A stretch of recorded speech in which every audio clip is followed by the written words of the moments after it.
everybody, it's me, Steve Schnee, the CD Junkie. A funny thing happened to me on the way to YouTube. I made a video a few days ago that focused on 10 random great albums of the 80s. And somehow that video caught on and it blew my mind because as of right now, it is at 3,000 views and counting.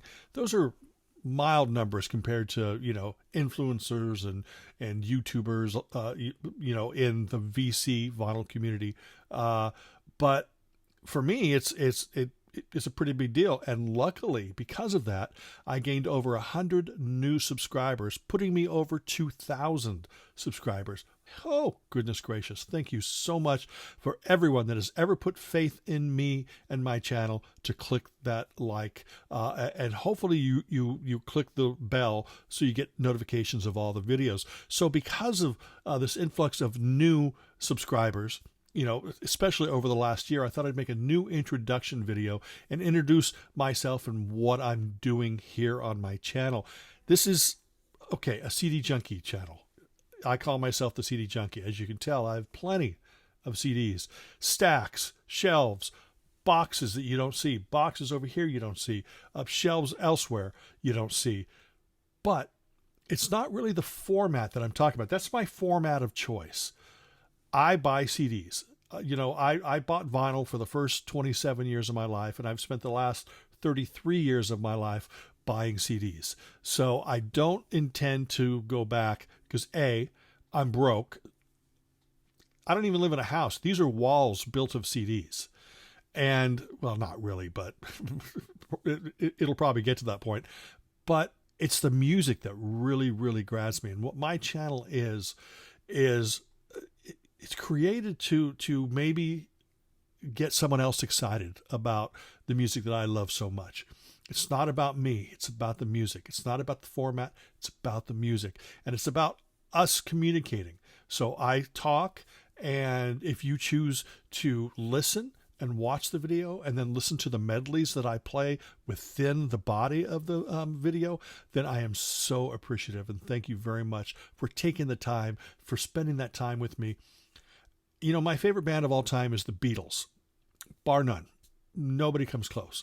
But I don't talk about the Beatles because so many other channels out there do it. Go to Matthew Street, go to Joe Mayo, go to places like that if you want, up-to-date Beatles nuggets, because that's not what I'm about.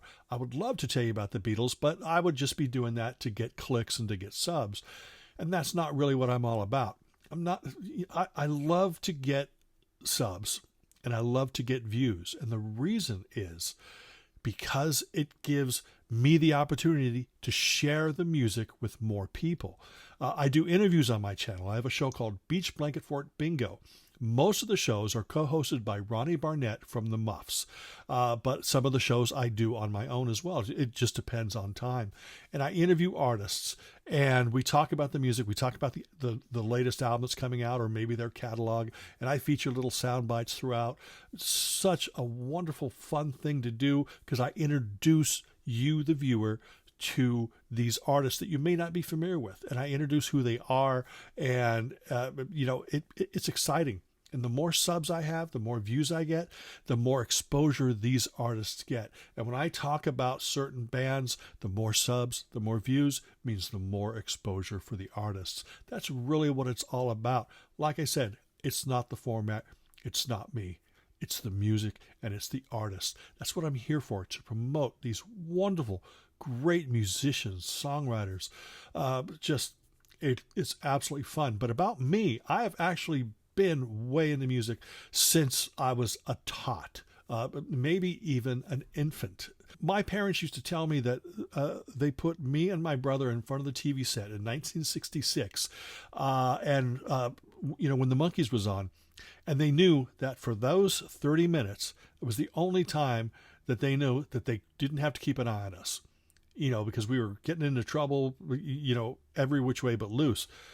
But for those 30 minutes a week, when the Monkees first aired in 66 and 67, we were planted in front of the TV set and we were transfixed because our love for the Beatles and Monkees and Glenn Campbell and Neil Diamond and Frank Sinatra and Andy Williams and the Osmonds and the Jackson 5 and then into Queen and then with me into New Wave and punk and power pop.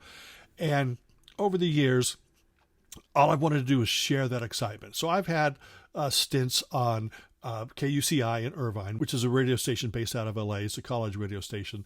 And I would go on the air Sunday mornings from 3 to 6. The worst time slot possible, but I was excited because I thought maybe somebody might hear this great music. And I was playing just a bunch of obscure stuff. And some of you have been hanging around my channel, or at least glancing through some of the artists. You're going to go like, who's that? Who's that? Who's that?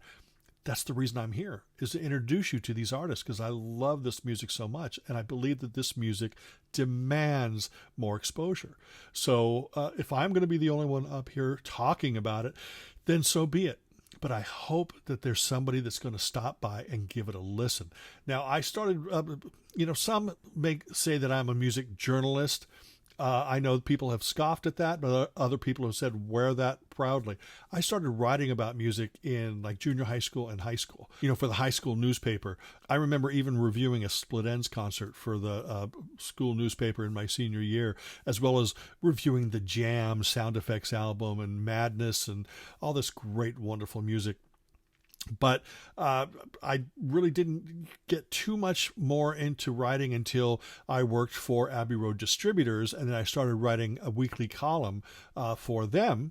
And then I started writing a little bit for Yellow Pills fanzine. I wrote a little bit for The Big Takeover. I wrote for at least a year or so, maybe 2 years, for All Music Guide. My friend Jim Rowe and I co-edited a fanzine from about 97 to 99 called Pop-Sided. And with Pop-Sided, we were able to just talk about this great, glorious music. It featured interviews, it featured reviews, and it was just all about this great melodic music that makes me so passionate and excites me enough to share it with you all. After I wrote for Pop-Sided, Yellow Pills, All Music Guide, Big Takeover, all that kind of stuff, I even have written liner notes for probably 30 to 40 CDs, and I can't hold them all, so I'm just holding a few of them up here. But bands like 2020, Shoes, Thompson Twins, Flock of Seagulls, but also a lot of disco and high energy and soul music, which is not my forte, but I love it with a passion. So of course I'm going to dive into it. I'm going to give it my all, 100%, because I love this thing called music. Hi, I'm inserting this into the video because whenever I make these videos, I always tend to forget things. And this was a pretty major forget. Apart from my YouTube video show, Beach Blanket Fort Bingo, before that, I interviewed hundreds of artists for my job. It was just one aspect of my job. And here's just a sample of some of those people that I've interviewed over the years. And these were all in print. They're not audio or video. It's just all print. Here's a few of the artists that I've interviewed over the years. Kate Pearson from B-52s. Les Paul, guitar legend. John Frusciante, Red Hot Chili Peppers. Neil Innes from Ruddles, Bonzo Dog Doodad Band, Monty Python. Pete Townsend. Francis Rossi from Status Quo. Andy McCluskey from OMD. Suzi Quatro. Robin Hitchcock. Andy Summers from The Police. Homer Flynn from The Residents. Todd Rundgren. Songwriting legend Jimmy Webb. Gerald Cazale from Devo. Carol Burnett. John Sebastian. George Clinton. Nick Lowe. Ice Cube. Pat Simmons from Doobie Brothers. Ian Anderson from Jethro Tull. Charlie Pride. Chris Isaak. Johnny Marr. Slash. Rob Halford from Judas Priest. Jimmy Page. Judy Collins. John Anderson from Yes. Barry Hay from Golden Earring. Vidal Sassoon. Ray Thomas from the Moody Blues. Justin Hayward from the Moody Blues, Donnie and Marie Osmond, Jeff Bridges, Jackson Brown, Paul Dean from Loverboy, and Linda Ronstadt. Musicians are magicians in my book, and I just want to bring that out and talk about it on my channel. That's really what it's all about. I'm also a quote-unquote DJ. Now, I used to be a DJ on KUCI, as I said, but now I have my own Mixcloud channel, which I'll put in the description box below. There you'll find my shows, Return of the Living 80s, This is Pop, and This is Ski Lodge. And it's just a wonderful show that brings people together.